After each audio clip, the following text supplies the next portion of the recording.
hanyuma Rwanda Premier League irimo igenda itwereka ibyiciro bigomba gutorwamo abakinnyi bahize abandi. Ibere nicyo kintu yaramaze umwanya munini cyane ahugiyeho yongera kutwereka urutonde rw'abakinnyi bagomba gutoranwamo abeza. Ibe tunyuriremo abakinnyi bagomba gutoranwamo abeza ni 30 30 n'abakinnyi 30 mwaramutse. Ni ibintu byateje n'ikibazo kwizigira kubera ko buri wese aravuga ati kuki atari mu mukinnyi, amakipe agiye atandukanye akavuga ati ko uyu mukinnyi mu by'ukuri yitwaye neza, niwe mukinnyi wasezo kuri twebwe, ariko wenda ugasanga ntabwo arimo. Ariko nyine ubwo Rwanda Premier League yo ivuga ko yakurikije raporo zitandukanye z'abakomiseri, ikanakurikiza kandi amaraporo y'aba team managers kugira ngo barebe statistics z'umukinnyi kugira ngo bagende bamushyira muri aba bakinnyi. Ariko mu by'ukuri urebye abakinnyi 30 ntako batagize pe. Hagaragaramo abakinnyi b'amakipe mato nk'amagaju za Muhazi zifitemo abakinnyi ntako batagize mu by'ukuri. Wenda tuzareba umukinnyi bazatoranyamo muri 30 uzahiga abandi. Banga abakinnyi 30 rero barimo uwo bita Faringanye, ni umukinnyi w'ikipe ya Rayon Sport mu Senegal. Barimo kandi uwo bita Muhire Keve, kapiteni w'ikipe ya Rayon Sport. Faringanye baramutoye kuko afite ibitego 13, umurusha ibitego ni Umar afite ibitego 14. Nubwo Faringanye yagize ikibazo akavunika muri sezomo hagati umukino wa 17 hari akiri kare cyane, ariko kuba yaramaze icyo gihe kinini cyane ayoboye urutonde rw'abatsinze ibitego niyo mpamvu yatoranyijwe. Hanyuma hakabamo kapiteni Muhire Keve, ni umukinnyi wakinnye iminota yose Rayon Sport yakinnye muri uyu mwaka. Yego urebye nafite assist zira kuri 11, arumva afite imibare myiza cyane. Hanyuma kandi barimo Ruboneka Bosco, unahabwa amahirwe wenda ko yaza muri batatu banyuma kubera ko nawe yakinnye imikino myinshi mu ikipe ya APR. Urebye uburyo mediane ikipe ya APR abantu baravuga bati Dauda, Lamine Ba wenda na Batadio bazajya babanzamo, ariko Ruboneka yagerageje gushyiramo agatuza mu by'ukuri abona umwanya. Hanyuma kandi barimo Emmanuel Arnold Okwi, umukinnyi w'ikipe ya AS Kigali. Uyu afite ibitego 9 mu ikipe ya AS Kigali. Nejo bone yaratsinze AS Kigali ndakora imyitozo se bongo ahubwo yaragerageje ibitego 9 ni byinshi, ibitego 9 ni byinshi. Ni nawe top scorer wabo. Hanyuma kandi barimo Habimana Yves, uyu musore yaje kugira ikibazo cy'imvune mu ikipe ya Rutsiro, ariko mbere yo kuvunika arameze neza.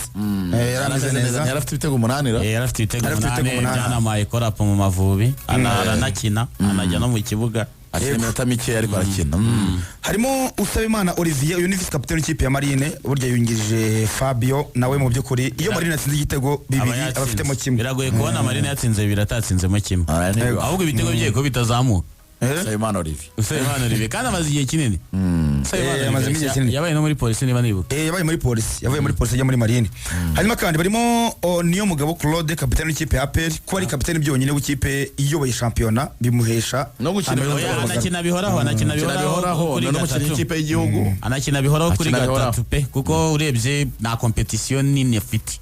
Yego. Hazamo Kadi Mundiaye muzamu ikipe ya Rayon Sport, nubwo wenda yaje guhagarika ari muri best players, ari best players na ariko yagize ama clean sheet menshi. Mbere yo kahagarikwa yagize kugira clean sheet 8, nyuma yahaza gutsindwa ibitego mu mikino nk'ibiri kurikiranye baramuhagarika, ariko urebye nyine parcours ye mbere yuko ahagarikwa byari byiza. Hanyuma kandi harimo na Pavel Nzira, nawe waje gutakaza umwanya mu ikipe ya APR. Ubizamu ririmo Pierre, abantu bandi baje bati ko Pierre ari uri gufata muri iyi minsi, hakaba hajemo Pavel Nzira mu mwanya wa Pierre. Niko bavuga imikino myinshi kuruta Nzira. Nzira yakinnye imikino muri rusange y'imikino 16 abwo aramurusha kuko shampiyona igira 30. Urumva mu mikino 14 bamaze gukina 12. Yego urumva rero Pierre akina 12. Yego yamurusha imikino. Hanyuma kandi barimo Nshimimana Yunusu, barimo Joseph Saki, kapiteni w'ikipe ya Muhazi. Joseph Saki nawe rwose yagaragaje cyane, mwe makipe beza bari mu makipe mato. Yego barimo Youssou Diagne murabyuka ko yatangiye shampiyona atabona umwanya wo kubanzamo, kuko ndi bakora Sport itangira gukina kinishaga Nsayimana Aimable ndetse na Omar Nyingi.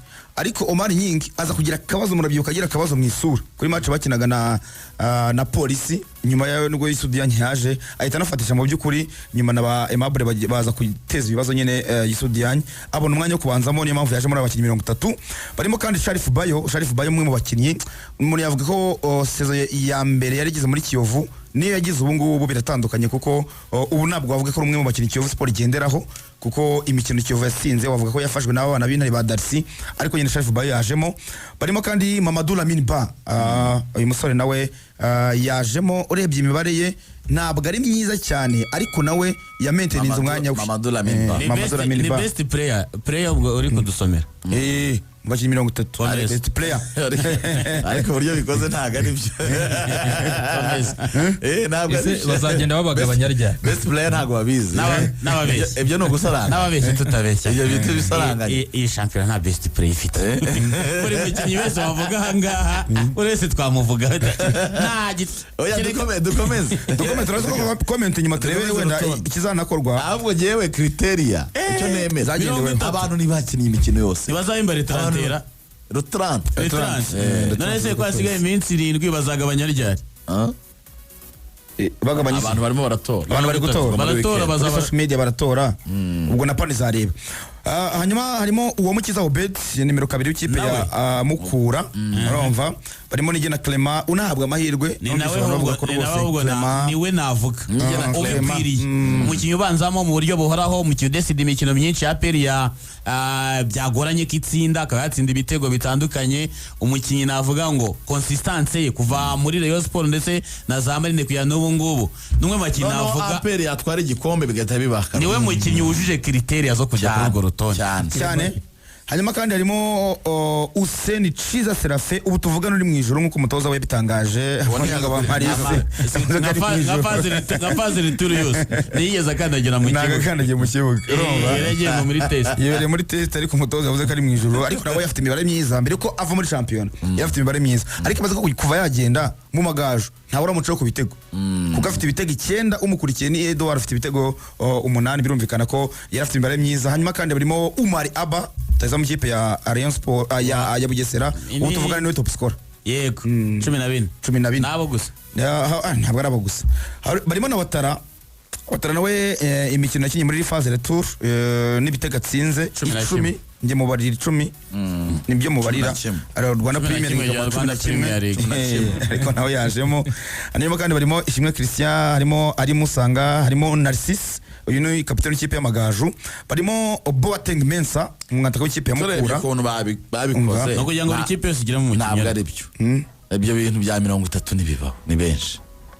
Urumva buri wese nyine afite ibyo wamuvugaho kandi byiza. Mu by'ukuri batoranyije muri buri kipe bagerageje kwitwara neza ba Boateng Mensa, ba Hussein Serafe. Nuvuga ngo buri kipe iri representative Joseph Sake sibye nka Musanze ni idafite best player ni icyo nemera cyo Zande wenda. Icyo nemera cyo ni kimwe ni reconnaissance. Rwanda Premier League kuba ireconnaissa ibyo bakoze n'imirimo bakoze sibyo. Ahubwo tujye muri bari 5 niho twaza gufata ahubwo akanya ko kuganira kuko 30 bo ni benshi. Ugabaragamo Dibumba, Richard, Clement, Haji, Frank, Didier ndetse na Seboato Nicolas. Naje arimo iraguha. Ariko kuri ibyo bya best player Swati Muhire Keve n'igena Clement ubwo ndimo ndagenda abantu bakinye sezo yose. Ruboneka hano hagiye basikina na Ruboneka ariko bapaveri na Claude niyo magabo. Ariko umuntu akinye imikino 15 ikipe y'ubwayi mubonye ko atari best player mukuyemo izanye undi kinishije undi ari muri best player gute.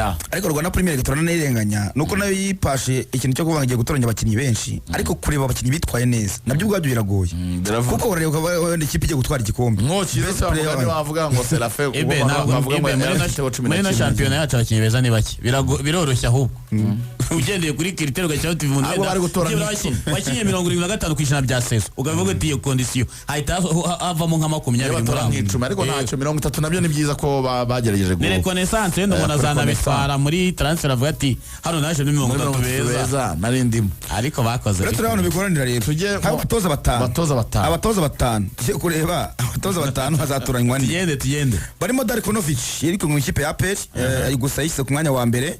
Hanyuma kandi barimo Robertinho nawe yahagaritswe mu ikipe ya Rayon Sport. Barimo Shaban atoza ikipe ya AS Kigali iri ku mwanya wa 3. Barimo Gatera Musa uderuka kubona insinzi mu ikipe ya Rutsiro ndetse na Mashami Vincent ikipe iri ku mwanya wa 4. Mutoza mwiza muri abo ngabo ni Darkonovic. Umwiza ni Gatera Musa. Muri The Athletic yatoye nde The Athletic y'uyu mwaka yatoye no Espirito Santo ngo impamvu mvuga Gatera Musa nvuga ngo n'umutoza wafashe ikipe idafite igitereko cyo kuba ari ikipe iremereye ikazi kabyigana at least ukabona nyine ko ari travail yayikoze naho Darkonovic byagarukiye mu nzira baramurekura Robertinho baramwirukanye biri ku murongo urimo nabyumva bamwirukanye biri ku murongo hagati ya Mbarushimana na Shabani nawe navuga ko nawe afite imbere myiza buriya baguma babaratoye na Alekiras yego Alekiras yaguma ko arimo urimo nabyumva uni ya gatanu sakora nko kuzana mu mashami basize kirasa niba ahubwo ni kinongora bafashe abatoza batanu ba mbere bose n'ubyumva ni ikipe ya mbere ya kabiri ya gatatu ya kane ya gatanu niko babigenje niko bimeze nubwo amanyimba muri we nawe uretse Gatera Musa bashimo ariko niba hari cyasha cyabaho kwizigi abango haramutse ari umutoza ugihawe ikipe itarakimuhembeye nka Dariko yahembe kwirukana mu ikipe ya APR ibaze kugira ngo abe best coach of the year yarirukana mu ikipe ya APR cyabona nka Robertinho yarirukana mu ikipe ya Sport abatoza nimyo mpamvu narimbanje kuba urugero mu Bwongereza barimo baratora no Espirito Santo afashe Nottingham Forest akoze ibidasanzwe struggling kumanuka akoze ibidasanzwe ibi na Rwanda no kujya guhagarara nako izahagarara igihugu cy'Ubwongereza mu mikino mpuzamahanga uwo muntu kumutoranya biba byumvikana nizo travail za Gatera Musa nizo travail za Alekirasa za Shabani uvuga ngo Shabani abakinnyi baramubwira ngo tugiye kuryama tuzagaruka tuje kuri match badahembira igitano dukina ikipe akayizana mu makipe ne ya mbere izo travail wavuga ngo uyu muntu yakoze ibintu bikomeye si ngombwa ko buri gihe ahembwa uwatwaye igikombe cya champion kuko igikombe cya champion nacyo ubwacyo kiri entre parenthèses fata umutoza umushyire ku munzani yatoje imikino ingahe yatsinze ingahe yitwaye te muri iyo kipe yayisanze yifashije ate ayifasha ate ya na kondisiyo yakoreyemo azobazireba umwaka ushize batora best coach of the year batoye Thierry Froge ariko ubundi bagomba gutora Habimana Sostene Musanze rero yashyize ku mwanya wa gatatu urumva ikipe usanze irastragoring iyi Rutsiro bayipakiramo za bitandatu umwaka ubanziriza ushize izamutse mu cyiciro cya mbere uyu mwaka nuvuga ngo wari umwaka wayo mu cyiciro cya mbere wa mbere izamutse irabyiganye imaze 18 games ifite run nziza yo kudatsindwa imikino urumva iyo travail fata ikipe ya Gorira umwaka ushize yagomba kurwana no kumanuka fata Alekirasa umutoza ayizanye mu myanya 5 ya mbere uwo muntu uramutse umuhembye nka best coach of the year ubu ufite ibintu ugendeyo kandi bifata hanyuma amashami yatangiye ashaka igikombe yagize rani y'imikino myinshi adatsinda Kirasari muri phase retour yamaze igihe kinini adatsinda ariko uko byana kose si nk'amashami umupira mu Rwanda ariko bagiye Shabani pe Shabani nawe hagati ya Shabani na Gatera Musa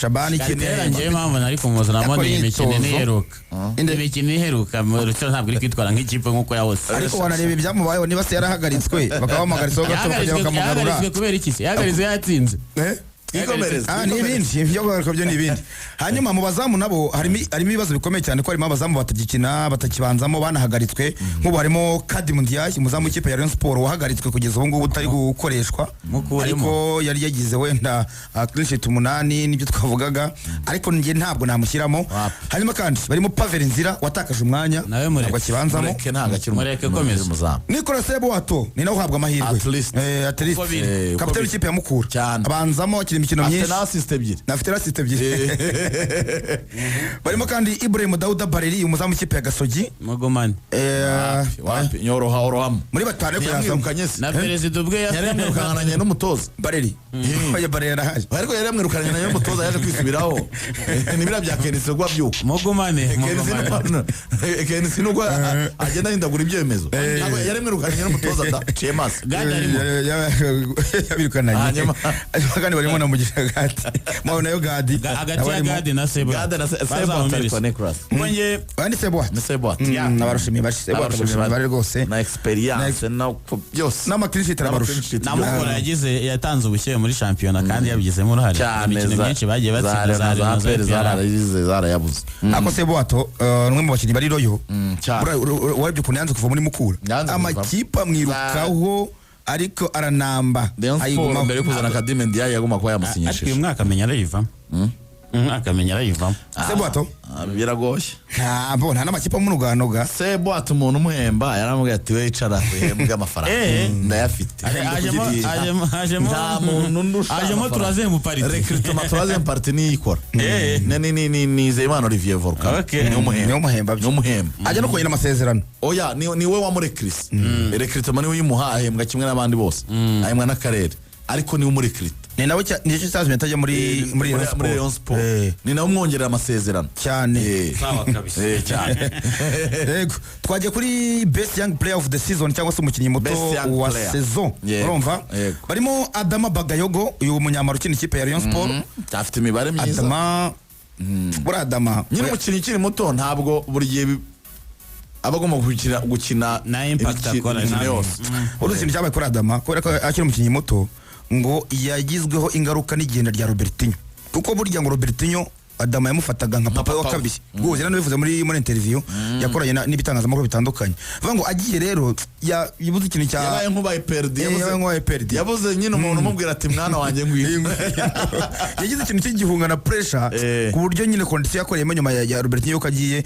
byaramugoye cyane n'impamvu ubona n'ubu yatsinze igitego kimwe nyuma ya Robertinho yazinze igitego kimwe cyonyine na match bamushyiramo rwose asimbo bibona ari umuntu yaribuze muri Rayon Sport urumva ngo nyine byamugize ingaruka hanyuma kandi barimo Useni Kiza Serafe mu bakinyi bato ni muto ya buriya ni muto okay afite imyaka 20 niba nibuka neza bazamuhembera ese nta uzabahari ari mu ijoro afite 10 tiyende barimo Darcy wa Kiyovu Sport imikino mike kinyi muri Kiyovu mu byukuri nimwe mu bantu bayigumisha mu cyiciro cya niwe natora mutozi Darcy ibitego 5 yatsinze biruti byaba ni Elijah ruti byabande nahaziye nawe yaravuye Darcy ahubwo sinzi n'impamvu umutoza wa Kiyovu Sport watsinze imikino 8 batamugize mu batoza bagomba kurebwaho muri phase retour wamagana imikino 8 Mariki Wade yewe Darcy niwe natora uko we noneho yabaye umuntu wikorezwe ikipe kandi atanga umusaruro afite 5 ntabinganya na Bagayogo ubwo baranganye barabinganya na Bagayogo afite 5 hanyuma kandi barimo uwo bita Didier Ndayishimiye uyu ni umukinnyi w'ikipe ya Kigali umukinnyi w'umuhanga kapiteni wa Under 20 yego nabona Didier Under 20 nabarakina hanyuma kandi barimo afite ibitego nka 2 afite bitatu muri Kigali barimo umuzamu François w'ikipe ya Bugesera nawe no muzamu Habineza Fils François bavuye mu kipe ya Bugesera nta kintu yakoze kigaragaza se Bugesera yigumane ejo bundi bamutsinze igitego ku makosa ye igitego cya Bugingo oya tutanabaze na match yakora amakosa menshi kandi Bugesera struggling muri sezo Bugesera ntabwo yigeze yitwara neza ko yana nk'umukinnyi mwiza yego barimo umukinnyi wantunguye ntabwo nari muto yitwa Masimango akina ikipe ya Muhazi Masimango bamuzanye muri sezo akina inyuma rutayizamu hanyuma kandi barimo Niyo David uyu musore nawe yavuye mu kipe y'Intare ajya mu kipe ya Kiyovu ari muri babana bane bavuye mu Ntare bajya muri Kiyovu Niyo David ku bantu bamwibuka niwe watsinze igitego ikipe ya APR bagifungura phase retour APR na Kiyovu atsinda igitego abantu bazi ko Kiyovu giye kunyangirwa ariko afungura amazamu gusa byaje kurangirana n'indi Kiyovu itsinzwe ariko David nawe yajemo akina hagati akinisha imoso hanyuma kandi barimo uwo bita Sultan Bobo akina ikipe ya Marine Sultan Bobo umukinnyi mwiza bamwe bagiye Sultan Bobo n'uwo bakinnyi ikipe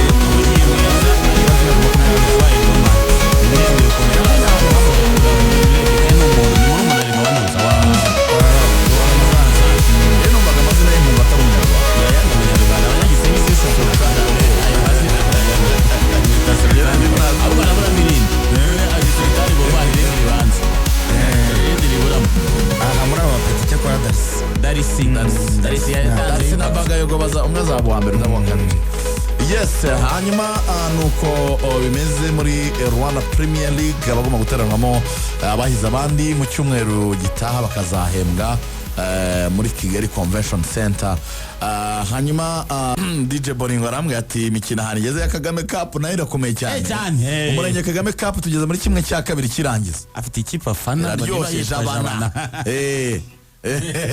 ne president w'abafana ni umunyagakenke w'Ijabana atije abana no avuka gakenke agaturije abana DJ Boringo rero arambwira ko uyu munsi Jabana tubanze ni kwa kabiri tariki 27 bazakina kwa kabiri yego iyi match nzajya kuyireba. Jabana si kinira kuri Kigali Pele. Bazakina ku Kirenga. Kirenga Ishyorongi. Okay. Wango kuwa kabiri Mbazi izakina na Bwishyura. Yambazi yaje gukomeza y'umurenge wa Mbazi iyoboye. Barimo barajya ndarega abakinnyi bayo bayikuramo ba Valente twakoranye bavuga babita ngo n'abanyakenya. Mbazi izakina na Bwishyura kuri stade Muhanga saa 9. Ahantu bera pro bazakinira isaha imwe.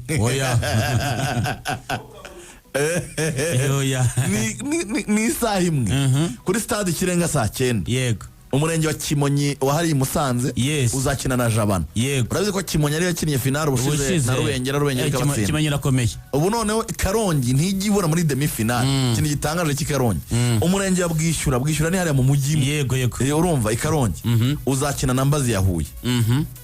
Demi finale yindi Kimonyi kine na Jabana. Bazakina rero turuse cyangwa Kigali. Bazakina ukibanza no kwishyura. Mukino wanza no kwishyura. Ni knockout. Niyo mpamvu numvaga bagiye terenetere. Bagiye amaterenetere. Abagore Kacyiru yacu. Urumva izakina ngo izajye gufana. Izakina na Gahara kuri stade Ikirenga Shyorongi saa 7. Bazabanzamo. Mahembe nakubwiraga y'uyu mushoramari wubatse ikibuga. Izakina na Murunda. Ya Rutsiro. Akaya makipe yacu azagiye Mahembe ko numva ari abakinnyi. Nyamasheke na Murunda. Stade Muhanga isaa 7. Okay. Nuko bimeze cyane. Oya umurenge Cup ikintu mu gukundira ni kimwe. Kino ngondira umurenge Kagame Cup ni kimwe. Menya bya bita gutegura bitabamo. Bakina umupira wanyawo. Gutegura bibamo cyane. Ese Sami uzi ko ari umurenge umwe mu majyepfo wari ufitemo abataramu babiri bakiniye Bumamuru. Bavuye muri Bumamuru umwaka ushize. Bagafata ba Valente bakabagira abanyakenya abo bakayoberwa. Bavuye muri Bumamuru umwaka ushize. Baraza bakina mu murenge. Abarundi ko bafite amazina y'abanyarwanda. Ndetse indangamuntu bazifite. Indangamuntu bazifite. Ashakiye kinira cyane. Mushize noza Mbazi bari bayikuyemo abakinnyi itsindwa mu rugo n'umurenge wo muri za Kirehe. Ngira ngo ivuyemo kumbi yaje kwisubiza ikibayiro. Akemerenge Kagame Cup ni imikino myiza. Mbazi ngo irimo irakorera ubu tuvugana Ivano umunyamakuru wacu ukorera hariya kuri radio yahuye. Aratubwira ati Mbazi yakanengura ashaka igikombe n'ubu barimo barakora imyitozo kuri stade Kamena. Urumva ko biba bikomeye cyane.